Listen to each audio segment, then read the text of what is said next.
Hey, thanks for clicking on this video. I just really wanted to give a quick warning that this video essay will include spoilers. So if you have not seen this movie, do not watch this video essay. Like I said, I'm very thankful that you clicked on it, but just go watch the movie first. It's a pretty obscure movie to find, but the whole movie is actually on YouTube for free as of right now. So just go watch it and then come back and watch this video because I really do not want to spoil this movie. Although this isn't the type of movie where you need to not know anything about it to respect how amazing it is, but it definitely would help.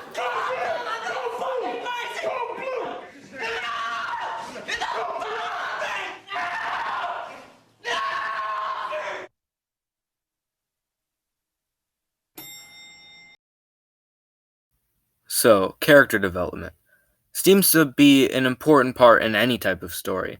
If a person in a story doesn't have some type of change, then what's the point of watching, reading, or playing?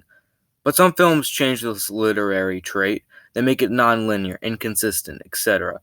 For example, Boyhood. There's not really that many huge changes in Mason's character, but when examining it, you do see development. I think the reason that character development is so debated between viewers is that the word development chooses to make the change a positive one, a satisfying one, where at the end of the film, the viewer is happy at the progression with the character. But I think the movie with the best character development is the masterpiece Manic from 2001. The reason this film has such outstanding character development is how it attributes realism to the characters, because in the end, none of the characters have made very obvious and noticeable changes. In fact, some of them have gotten worse, much worse. And yes, this movie doesn't have a very satisfying ending. I mean, it doesn't end on a cliffhanger or in the middle of a scene, but the audience might be left feeling sad.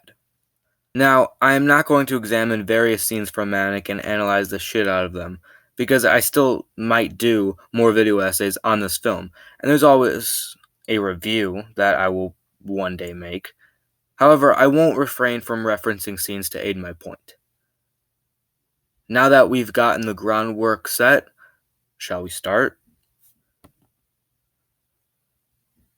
Let's discuss life. It's a series of misfortunes and occasional instances of joy. We watch movies for several reasons, two being to have a better understanding of the world and to be happy. Manic lets people understand. It's not a straight line to a goal of a bliss climax and falling action. No, if we were to graph Manic's character development, it wouldn't be a straight line, rising line, or whatever. It'd be a staircase that went up and up and up and then hit another staircase that goes down. So then it goes down and down and down. In this film, the majority of the people go through a very discrete character change. Even if it's not focused on the main dialogue or for more than one scene, these characters change. And even though it doesn't look like much, it is significant. How is it significant? Well, let's look at a character for reference. Lyle, the main character, he goes in the impatient, angry, confused, and self-hating. And at the end of the film, that's also how he is as well. But the journey that brought him there is complex, filled with scenes that made it seem like he was changing and becoming healthier, but then he gets mad again, or he does a 180. He hurts Tracy, he beats the shit out of Michael, he runs away. But then, when the audience has given up on poor Lyle, he sees a bus.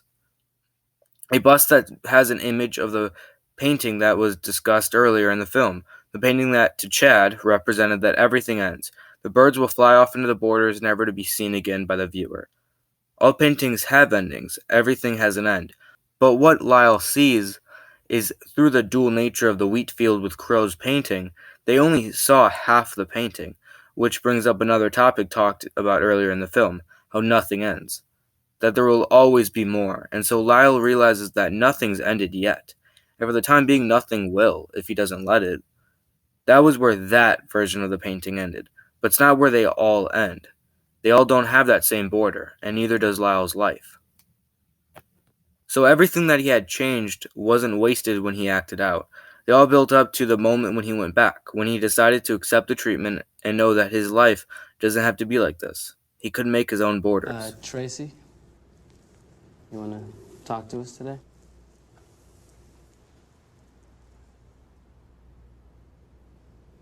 I'm Tracy. No shit, Shut genius. the fuck up. Why don't you What's give me wrong some with you, face, okay? bitch? Okay, who wants the level drop?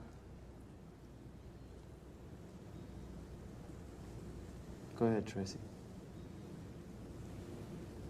I'm working on my self-esteem. Tracy. In the beginning of the film, she's working on her self-esteem. Towards the end, she has the confidence to speak out against Lyle. And in one of the last scenes, she also pushes Lyle away when he becomes too aggressive, letting it continue more gently. The significance of the scene can be shown when comparing it to an earlier scene, when she describes how she had sex with a random guy. So she possesses the confidence in taking control now and letting it go her way, a way of passion. So what kind of progress do you think you made since you've been here? None whatsoever. What about David, the doctor in the facility, played by Don Cheadle? At the beginning of the film, he doesn't really seem to know what he's doing. His methods don't seem to have any direction, but throughout the runtime, he begins to understand what these kids need.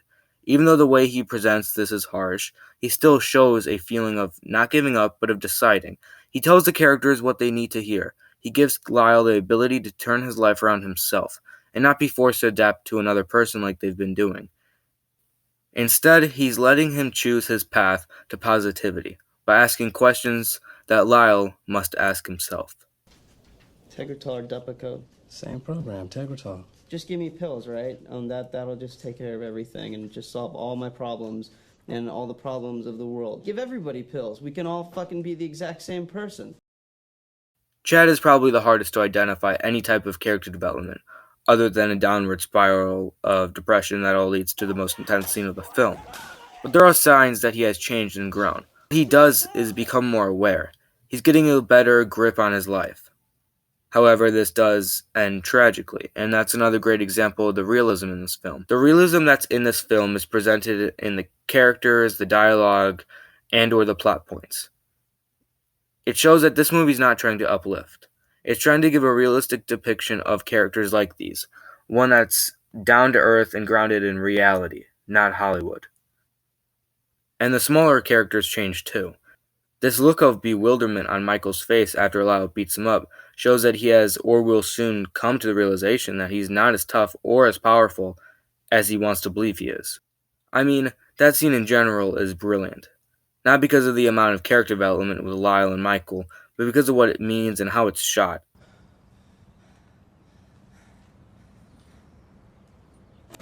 Well, I'm recommending that you go home Friday.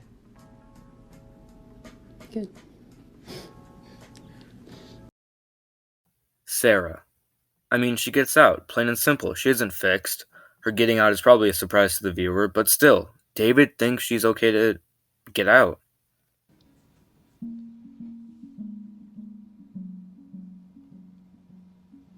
I'm sorry. But not all characters grow. Kenny gets much worse, and he probably won't change, to be honest. I mean, I'm sorry, but that's life. It's fucked up, but it gave the characters a perspective that they needed. A perspective that changed them. And that feeds into the answer to the question I asked earlier. How is the character change in this film significant? Compared to other films, the character change is small. However, the instances of character change and development is a part of further development. Development that takes place one step at a time. And that is realistic. Nothing of this scale is accomplished in one step, or, in Manic's case, in one movie length of time. The ending is a sign that Lyle will keep growing. It's not much, but it gives us hope, and I think that just might have to be enough.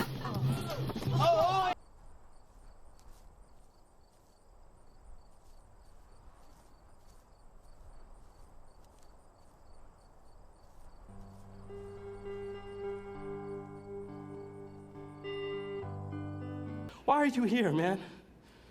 Why are you alive? Do you want to be alive?